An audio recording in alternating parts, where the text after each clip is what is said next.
मुंबईची अदानी सिटी होऊ देणार नाही. धारावीकरांना धारावीतच घर मिळालं पाहिजे.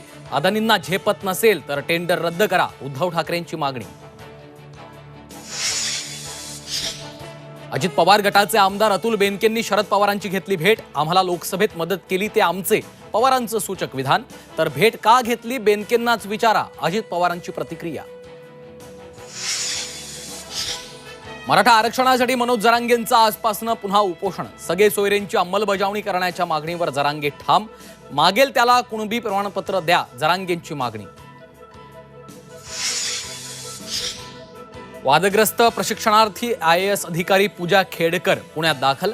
जिल्हाधिकारी सुहास दिवसेंविरोधात नोंदवला जबाब. मनोरमा खेडकरांना पोलिसांचा दणका. खेडकरांची बंदूक आणि लँड क्रुझर कार जप्त. मुळशीतल्या शेतकऱ्यांना धमकावणं भोवलं.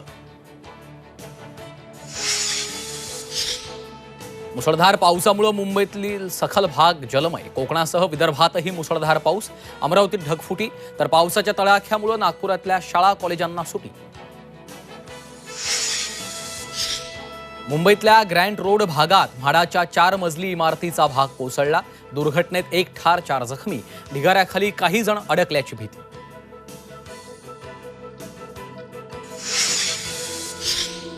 आणि मुंबईतील संजय गांधी राष्ट्रीय उद्यानात मॉर्निंग वॉकसाठी गेलेले तब्बल 100 ते 150 ज्येष्ठ नागरिक अडकले. जोरदार पावसामुळे ओढ्याचा प्रवाह वाढला. सर्वांची सुखरूप सुटका.